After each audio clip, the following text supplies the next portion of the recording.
Okay, so let's talk about this scene between Dale and Antonio, aka Cuz.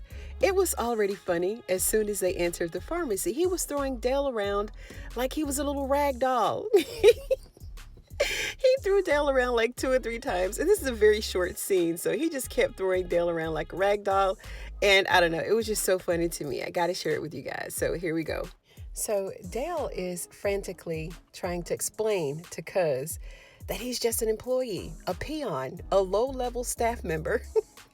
And he ain't got nothing to do with none of this, but Antonio don't care. He insists that Dale is in on all the pharmacy shenanigans that he is in full control of, right? Regardless of what Dale says. And let's be clear, this ain't Dale's first rodeo. I mean, he's been shot right there in the pharmacy. For fooling around with Kyle, Donald had to send him some warning shots, quote unquote, to let him know that he ain't playing when it comes to Kyle. Press play. God, I don't have anything to do with this. Yeah, you do. I just work here.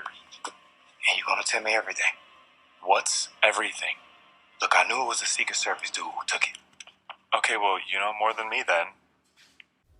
So now Cuz is telling him, I know that the Secret Service guy took the dope. I mean, with Cuz's little operation going on in there, he's got cameras all over the store, even back there in the break room where they eat lunch at, because this is the same spot that Alonzo held the gun to the back of Dale's head when he was robbing him of the dope that Cuz had left. Now we know why he took it. I told y'all, Alonzo got tired of wearing that wig in the hood every time Hunter got the urge and the need for a hit. So he decided that since he's got the hookup at the pharmacy, and the pharmacy is a lot closer, by the way, and safer, he'll just take it all from Dale. And this way, when Hunter got the urge, he'd already have it on deck.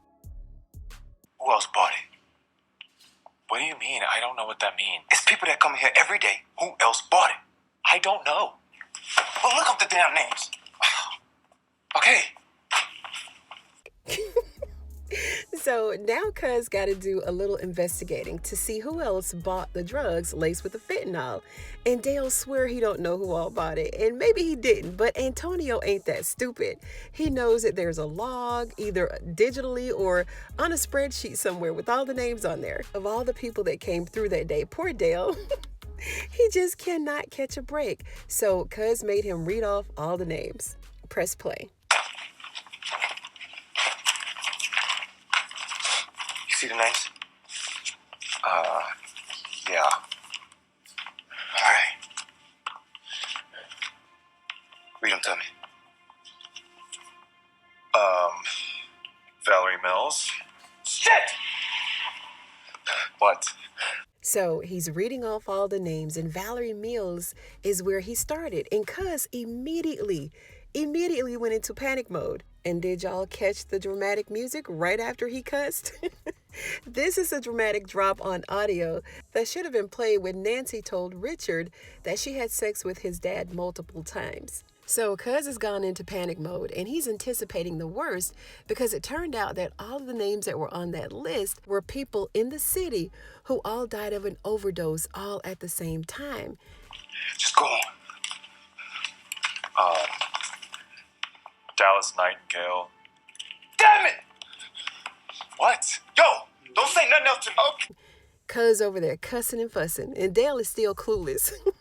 Wondering if it's okay to leave. You gonna release me or... That's a line from another show. But anyway, y'all know he just can't let Dale go. Now, Antonio's getting all worked up again, and he's got to think of how he's gonna get out of it all. And Dale can sense some more bullshit coming along. As Cuz is pacing the floor. And he said he ain't going back to jail either. So before all of that happens, he pinned the blame on Dale. And he had to convince himself that Dale actually did it. Like he's the one who actually mixed the dope. The one solely responsible for the distribution of it and for hitting Kareem over the head with that baseball bat. Just put the blame on Dale for everything. And Dale has done none of it. Dale need to go on back to Virginia. Like, he's had nothing but bad luck since he's arrived, right?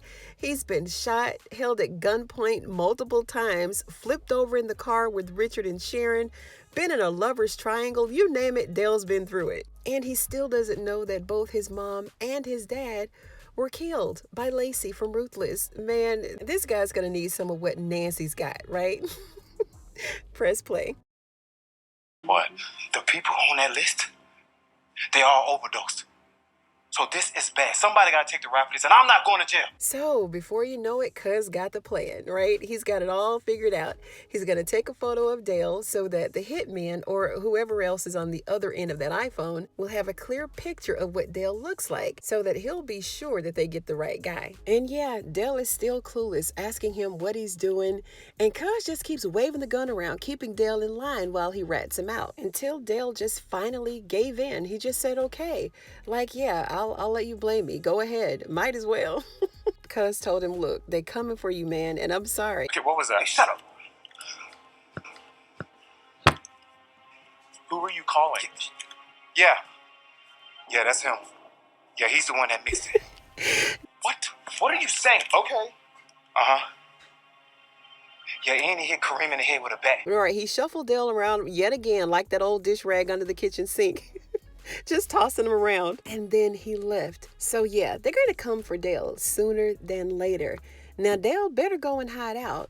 But this is more than likely why Alan told him to grab that box from the top of the refrigerator. Because Alan did a little forward thinking and he knew that Cuz was going to be on some bullshit and told Dale to go to his house and grab what was inside the box. He said that it was for their protection, both he and Dale. So I'm sure that this is all going to make sense in the next couple of episodes. And I'm sure that those flash drives, it's probably some audio of Donald talking to people in his office, because remember, his office adjoined right next to Donald's, and he would sit there and listen through the door half the time. I'm talking about Alan. So maybe this is what's on those drives, you know, a lot of audio, maybe some video, who knows? But whatever it is, it's supposed to save he and Dale. And we can't forget that Alan used to run dope for Donald as well. So maybe some of that's on there and where he can expose Donald of some kind of way. I mean, what else is it going to be? But anyway, this was the funniest scene from episode 4 to me.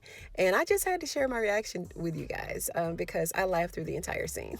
So if you like this video, go ahead and give it a thumbs up. You know, I'd appreciate it. And if you're a fan of Tyler Perry's The Oval, go ahead and sub to this channel for more videos just like this one. Thank you so much for joining me today, you guys, on Ruthless TV. And I'm going to see you on the next one. Bye-bye.